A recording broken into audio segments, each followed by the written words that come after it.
सच्चिदानंद सद्गुरु साईनाथ महाराज की जय।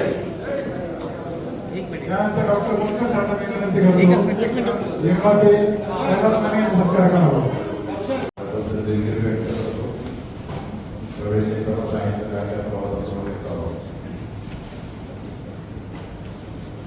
जरूर एक बनवला जरूर दोन बनवला जरूर अकरा वापर समाजाच्या विविध विषयांवर बोलतात। मला एवढा आनंद वाटतो की हे उपगावकरांच्या भाग्याला आलंय की ही सेवा स्वामींची चित्रपटाच्या माध्यमातून होते मला सर्वांना भाग्याला समजतो। स्वामींनी आपल्याला भरपूर दिलंय। स्वामींचं कार्य जगावर पोहोचवलं विविध विषय घेऊ म्हणून आपण स्वामींवर देऊळवर 1 आणि 2 बनवले। आणि हा माझा काही व्यवसाय नाहीये कारण काय व्यवसाय आपला आहे। स्वामींनी भरपूर दिलाय व्यूमोत्सवितीला पाठीशी आहे। प्रवीणजी मला पण सारे भेटले ते पण नवीनच होते पहिला त्यांचा पिक्चर ते पिक्चर मध्ये त्यांना मी त्यांच्यावर जबाबदारी दिली कारण का अतिशय मेहनती आणि सच्चा माणूस मला भेटला। प्रवीणजी आपल्याला 11 भाग करायचे आणि मी तुमच्याशिवाय करणार नाही आणि विविध सामाजिक विषय घेऊनच आपल्याला करायचे।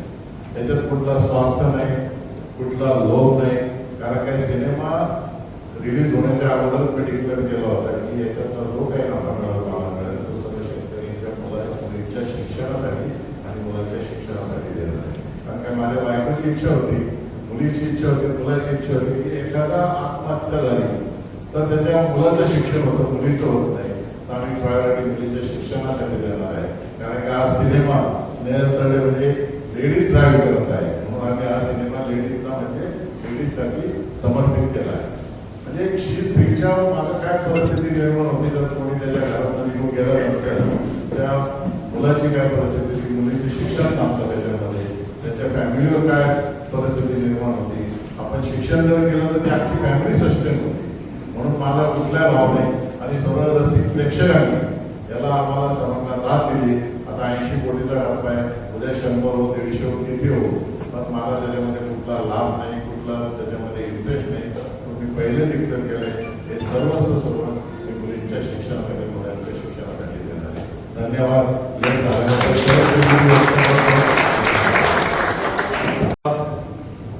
सर्वप्रथम सर्व पत्रकार बंधूंना नमस्कार। यायला उशीर झाला माफ करा कारण 4 दिवसापूर्वी आम्ही घरातून बाहेर पडलो 10 तारखेला। कारण आपण नेहमीच बोलतोय की मराठी सिनेमानी साऊथ इंडस्ट्रीशी बरोबरी केली पाहिजे आणि बॉलिवूडशी बरोबरी केली पाहिजे असं आपल्या एक चर्चा असतात बघा नेहमीच। तर आम्ही थोडीशी कारणं शोधली की बाबा काय साऊथ इंडस्ट्री म्हणजे काय ती का मोठी आहे बॉलिवूड म्हणजे काय तर बॉलिवूडचं तर सोडून देऊ कारण ते देशभराचं कलेक्शन असतं नाही का देशभराच्या प्रत्येक राज्याचं मिळून ते असतं त्यामुळे त्यांना आपल्याशी कम्पेअर करायला लागतं। पण साऊथ इंडस्ट्रीशी कम्पेअर केल्यानंतर कळतं की त्यांचं तर तेवढ्या राज्यापुरतंच आहे किंवा 4 राज्य त्यांची जी तमिळ कन्नड तेलुगू मल्याळम अशी 4 राज्य मिळून एकत्र बांधली गेली। लक्षात आलं की तिथला कलाकार तिथला लेखक दिग्दर्शक आणि तिथला सिनेमा हा तिथल्या मातीशी संबंधित आहे। तिथली माती आहे तिथला भाषा तिथलं पेहराव तिथलं अन्न तिथले अन्न पदार्थ हे त्यांच्या सिनेमातून दिसतात। कपाळाचा गंध दिसतो लुंगी दिसते देवदेवता दिसतात त्याच्यावरची गाणी दिसतात आणि ती सुपरहिट होतात आणि ती तिथं सुपरहिट झाली की जगभर पण सुपरहिट होत आहे। मग थोडं आत्मपरीक्षण केल्यानंतर लक्षात आलं की निदान माझ्यापुरतं मी हे मी माझ्यापुरतं सांगतो की माझा सिनेमा मातीशी संबंधित होता पहिल्यापासूनच। देऊळबंद पहिला मुळशी पॅटर्न बेवराव गणपती सिनेमे चांगले सुपरहिट झाले त्यामुळे मी तक्रार अशी करणार नाही की माझा सिनेमाला स्क्रीन मिळाले नाही माझा सिनेमा बघितला नाही कारण या आधीचे 5 सिनेमे सुपरहिट झाले हा तर ब्लॉकबस्टर ठरला। हा ब्लॉकबस्टर ठरण्याचं कारण सांगतो हे मी जर आधी केलं असतं तर कदाचित 5 सिनेमांना तो उपयोग झाला असता. माझा विषय मराठी मातीचा असतो, मराठी माणसांचा असतो, पण मी त्या मराठी माणसांपर्यंत पोहोचत होतो का संपूर्ण महाराष्ट्रात? सायमल्टेनियसली साऊथ इंडस्ट्रीचा अभ्यास केल्यावर लक्षात आलं, अरेच्या हे तर फार त्यांच्या प्रत्येक गावात खेड्यात पाड्यात माहिती आहे, जात आहे. मग या सिनेमाला मी असं ठरवलं की पुण्या मुंबईच्या बाहेर सिनेमा गेलाय पुढं. कलाकार मुंबईतला प्रीमियर, पुण्यातला प्रीमियर, ह्याच्या पलीकडे पुढे गेले. कुठल्या शहरात प्रीमियर झाले, बरोबर की नाही? आणि म्हटलं अच्छा, कारण हे दिसतंय. मग मी यावेळी ठरवून असं केलं की मराठी सिनेमा रिलीज झाला की 4-5 दिवसांनी लेखक, दिग्दर्शक, कलाकार सगळे डिटॅच होतात. निर्माता विचारा कलेक्शनच्या मागे आकडे बिकले शोधत फिरतो. मी म्हटलं जेवढा वेळ मी शूटिंगला दिलाय तेवढाच किंवा थोडा जास्त वेळ मी पब्लिसिटीला पण देतो. आणि पुणे मुंबई सोडून जरा वेगळा महाराष्ट्र आपण बघू. पुण्यावरून निघलो, पहिल्या 2-3 दिवसात अख्खा पश्चिम महाराष्ट्र केला. थिएटरची संख्या जरा जास्त आहे ना तिकडे. अख्खा पश्चिम महाराष्ट्र केला. प्रेस पण शिर्डीला पण घेतली होती. शिर्डी, संभाजीनगर, नाशिक, नागपूर इकडं जरा फिरलो. आधी सिनेमाच्या आधी सिनेमा रिलीज झाल्यावर पहिला पश्चिम महाराष्ट्र कव्हर केला. एक गाव तालुक्याचं जिथं थिएटर आहे, माझ्यासाठी आता महाराष्ट्र कुठला तर ज्या गावात थिएटर आहे असं मी बोलतो, कारण मी सिनेमा संदर्भात बोलतो. सगळं पश्चिम महाराष्ट्र फिरल्यावर मी पुणे मुंबई घेतलं, कारण बिझनेस जर 100 कोटी झाला तर 70 कोटी हे पुणे मुंबईत येत. मग पुणे मुंबई फिरलो अख्खा. आणि मी 9 तारखेला रात्री निघालो नागपूर. मग नागपूरला गेलो. नागपूरच्या सगळ्या प्रेस, तिथल्या थिएटर व्हिजिट केल्या. लोक खुश झाली आणि मला कळलं काय नाही, पण मराठी माणूस मोठ्या संख्येने येतोय सिनेमा पाहायला, आपण त्याच्याकडे जात नव्हतो. मी येणार हे कळलं, शो हाऊसफुल व्हायला लागला. मी तिथं परवा दिवशी गेलो, 3 दिवस शो हाऊसफुल झाला. म्हणजे मी हे वाट पाहत होते की याला आमच्याकडे पण. तिथून मी निघालो रात्रीचाच अमरावतीला मुक्कामी थांबलो. सकाळी अमरावतीत प्रेस केली, अमरावतीतल्या सगळ्या थिएटरला व्हिजिट केली. तिथून निघलो अकोल्याला गेलो, प्रेस केली, थिएटर व्हिजिट केल्या सगळ्या. तिथून निघालो रात्री शेगावला गेलो. शेगावला थिएटर व्हिजिट केली. रात्री सुद्धा लोक वाट पाहत होते, हाऊसफुल. गजानन महाराजांचं दर्शन नाही घेतलं. का माहिती आहे? एवढा स्वामी भक्त गजानन महाराज भक्त यांना म्हटलं आता आपण आपल्या सिनेमासाठी फिरतो, सिनेमाच्या कामासाठी आलोय म्हणून येता येता दर्शन घ्या असं व्हायला नको. गजानन महाराजांचं दर्शन घ्यायला सेपरेट जाऊ. आता म्हटलं माझ्यासाठी मंदिर हे थिएटर आहे आणि माझ्यासाठी देव त्या थिएटरमध्ये सिनेमा पाहायला येणारा प्रेक्षक आहे. म्हणजे इथं थिएटर आहे आणि इथं मंदिर आहे. मी यांना म्हटलं नको, निघू रात्रीत निघालो जळगावला रात्री 11:30 वाजता. फुल खचाखच थिएटर भरले, 700-800 लोक प्रत्येक स्क्रीनला. त्या सगळ्या लोकांबरोबर बसलो.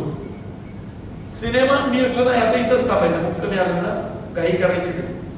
700-800 लोक आलेत ना, आपण येणार म्हणून सिनेमा पाहिला. मी 800 लोकांबरोबर फोटो काढले, सगळ्या कुटुंबांबरोबर फोटो काढले. थांबून लोक खुश. तिकडनं जळगाववरनं अंमळनेरवरनं एरंडोलवरनं पाचोऱ्यावरनं चाळीसगाववरनं धुळ्यावरनं मालेगावला, मालेगाववरनं मुक्काम करायला नाशिकला गेलो पहाटे 3ला. माझा पहाटे 3चा व्हिडिओ आहे. तिकडनं आज अख्खं नाशिक फिरलो. नाशिक मध्ये लोकांनी एवढं प्रेम म्हणजे येऊच दिलं नाही इकडं, त्यामुळे इथं 1.5-2 तास लेट झाला. तात्पर्य काय, महाराष्ट्रातला मराठी प्रेक्षक कलाकारांची वाढ बघतो. लोक जातच नव्हती. सिनेमा ब्लॉकबस्टर होण्यात आता बघा ना, 4 दिवस झालं कलेक्शन नागपूर, अमरावती, अंमळनेर इकडनं जास्त यायला लागल्या. म्हणजे लोक वाट पाहत होते. पुणे मुंबई तर देत आहेच. आणि हे ठरवल्यानंतर म्हणजे करोडो रुपयाची गाडी आहे निर्मात्यांची. 100 कोटीच्या 80 कोटीला आलाय सिनेमा. आज 4 दिवस फक्त वडापाव आणि समोसे खातो का, तर तेवढीच गोष्ट गाडीत घेता येते. ते यांना म्हटलं खायला जर पुढे बसलो तर अर्धा तास जेवण, 20 मिनिटं वेटर आणि हॉटेल मालक आणि त्याचे आलेले नातेवाईक ते, आणि आजूबाजूला जेवायला आलेले. आपला प्रत्येक ठिकाणी 1.5 तास जाईल. फोटो आणि हे सगळं गाडीतनं उतरायचंच नाही, जेवायचंच नाही. जे का खायचं ते गाडीत, आणि रात्री मुक्कामाला गेल्यावर ते हॉटेल किंवा सकाळी तिथला नाश्ता. असं करत अख्खा महाराष्ट्र आम्ही फिरलो. आनंदाची बाब आहे की निर्माता स्वतः फिरला माझ्या बरोबर. बरं, आता तुम्ही म्हणाल बरोबर आहे, पैसे तर मिळणार, फिरतायत, बरं तोही हेतू नाही. कारण निर्मात्याने पहिल्या दिवशी डिक्लेअर केलंय, ज्यावेळी माहित नव्हतं आम्हाला चित्रपट लॉस मध्ये जाणार आहे, 1 कोटी येणार आहे का 3 कोटी येणार आहे. आता पिक्चर 80 कोटीवर आलाय आणि 100 कोटीवर आता पोहोचेल. पण निर्मात्याने पहिल्याच दिवशी डिक्लेअर केलं, या सिनेमातनं माझा खर्च जाऊन जो काही नफा होईल तो आत्महत्याग्रस्त शेतकऱ्यांच्या पोरापोरीच्या शिक्षणाला. सिनेमा 100 कोटीवर जायचं कारण हे असेल. एकतर हे फिरणं, हा दृष्टिकोन, हे सगळं घडतं ना साऊथ मध्ये. तिथले नटनटे चॅरिटी करतायत.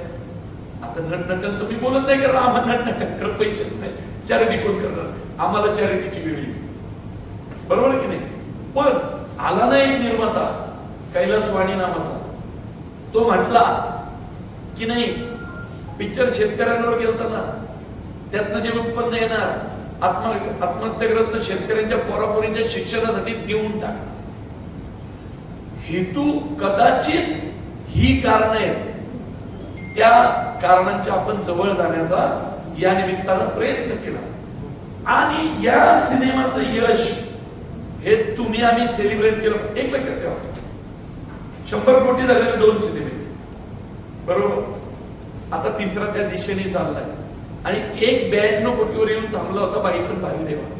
आतापर्यंतच्या ऑल टाइम हिस्ट्रीमध्ये देऊळ बंद 2 आता 4थ्या नंबरवर येऊन थांबलाय. पण तुम्हाला माहिती आहे हे यश सेलिब्रेट केलं पाहिजे ना तुम्ही आम्ही. याचं कारण काय माहितीये, आधीचे 3ही सिनेमे हे मोठे चॅनलचे, आधीचे 3ही सिनेमे हे मोठमोठे चॅनलचे. त्यांच्या माग पब्लिसिटीसाठी रोज पगार येणाऱ्या मोठमोठ्या यंत्रणा आहेत. त्या चॅनलनी एक फोन केला की सगळे सेलिब्रिटी बाईट देतात, इच्छा असो नसो, आणि सगळे मिळून झटतात. कारण चॅनल काम देतं सगळ्यांना. आपल्याकडे कुणी मोठा सेलिब्रिटी नाही, चॅनल नाही, कॉर्पोरेट कंपनी नाही, पब्लिसिटीसाठी हजारो माणसं नाही, कुणीही नाहीये. एकच गोष्ट आहे, अत्यंत प्रांजळ भावना असलेला निर्माता, मातीशी नाता असणारा लेखक दिग्दर्शक, एक मोहन जोशी तब्येतीमुळे बाहेर पडू शकत. त्यामुळं या सिनेमाचं यश हे आजवरच मराठी इंडस्ट्रीतलं, हे बघा इंडस्ट्रीतलं तर कुणी बोलत नाही, बोलतील का नाही मला माहित नाही, बरोबर की नाही. पण अभ्यास केल्यानंतर असं लक्षात येतंय हे आजवरच मोठं यश आहे. कारण हे कॉमन मॅनचं. हा सिनेमा खऱ्या अर्थाने जाहिरातीने नाही चालवला, माउथ पब्लिसिटीने चालवला. एवढं बघितलंस का, काय येलायस का, काय तू पिक्चर जाऊन बघ ना, अरे सिनेमा बघतर म्हणून हे यश मोठे. ना पब्लिसिटीवर करोडो रुपये खर्च, ना पिक्चरच्या निर्मितीवर करोडो रुपये खर्च. 8-9 कोटीत पिक्चर बनवला, 1.5-2 कोटीची आमची जी करायची असते ती, आणि आता जी थोडी वाढवली ती, एवढीच पब्लिसिटी. म्हणजे खऱ्या अर्थाने 10-12 कोटीचं प्रोडक्ट हे 80 कोटी म्हणजे प्रॉफिट मध्ये हे प्रोडक्ट नाही. म्हणून हे यश आम्हाला खऱ्या अर्थाने महाराष्ट्राचं किंवा मराठी माणसाचं किंवा मराठी चित्रपट सृष्टीचं यश वाटतं. ही एखाद्या चॅनलच्या मक्तेदारीचं यश नाहीये. खूप वर्ष झटत होते सिंगल प्रोड्युसर, म्हणजे दादा कोंडके असतील, महेश कोठारे असतील, यांच्यानंतर हे यश पाहिलंच नव्हतं मराठी फिल्म इंडस्ट्रीने. तुम एक तुझा पिक्चर आण रे, तू पळ रे, हे नाही घेणार. मुळशी पॅटर्न पाहिल्यावर म्हटले होते असले पिक्चर चालत नाही. एखादली शेतीन गेली, शेती इकायची नाही, शेती राखायची, काय घेऊन येत तरडे, कुणी घेतला नाही. म्हणजे बसलेले 2-3 टाय घालून बसलेल्या जर माणसांना वाटलं हा विषय चांगली, ही भाषा आपली या पॉकेट मध्ये चालेल, तेवढेच पिक्चर सिलेक्ट व्हायचे. जरा वेगळे चेहरे, जरा वेगळी भाषा. तुम्ही आम्हाला घोडे लावले तर आम्ही तुम्हाला बैल लावू, आणि बैल कधी एकटा येत नाही, जोडीने येतो नांगरा सकट. तर माझ्यावरती चिडली लोक, हे काय म्हटलं, हे काय म्हणजे हेच बोलतो आम्ही. अरे प्रवीण तुला काय कळतंय का, म्हणजे असा पिक्चर म्हणजे हे पिक्चर मध्ये असणार आहे. म्हटलं हा डायलॉग असणार आहे शेतकऱ्याच्या पोराचा. त्या बिल्डरला तो म्हणणार आहे जमीन घ्यायला आलेल्या, साहेब तुम्ही आम्हाला घोडे लावले, आम्ही तुम्हाला बैल लावू, आणि बैल कधी एकटा येत नाही, जोडीने येतो ते पण नांगरात सकट. तर मला हळहूड केली. पिक्चर महाराष्ट्रातला लिजेंड फिल्म ठरली मुळशी पॅटर्न. शेतकऱ्यांनी जमीन विकणं बंद केलं. तात्पर्य काय, मातीचा वास असणारा सिनेमा चालतोय. आता पण संगीत पायगुडे, स्नेहल जर्गे, 75 वर्षाचे मोहन जोशी, आणि ग्रामीण भागातला विषय चौथा चावून चौथा झालेला विषय आत्महत्या. त्याला आपण वेगळ्या स्टाईलने आणला, कमर्शियल पद्धतीने आणला. खंडेरायाचं गाणं म्हणायला मुद्दाम मी आलो, कारण खंडेरायाचं गाणं म्हणणारा किंवा सवाई सर्जाच्या नावानं चांग भलं म्हणताना सवाई सर्जा तर माहिती पाहिजे. जो हिरो नाचतोय त्याच्या चेहऱ्यावर भंडाराला शोभून तर दिसलं पाहिजे. म्हणून ते निर्णय घेऊन ते सगळे चेहरे बघा, गाव खात्यातले संभाजीनगरचे 3 नट, अहिल्यानगरचे 2 आहेत, नागपूरचे 3 आहेत, महाराष्ट्राचे आडव्या पट्ट्यात फिरलो आणि नट काढले. रिझल्ट आला.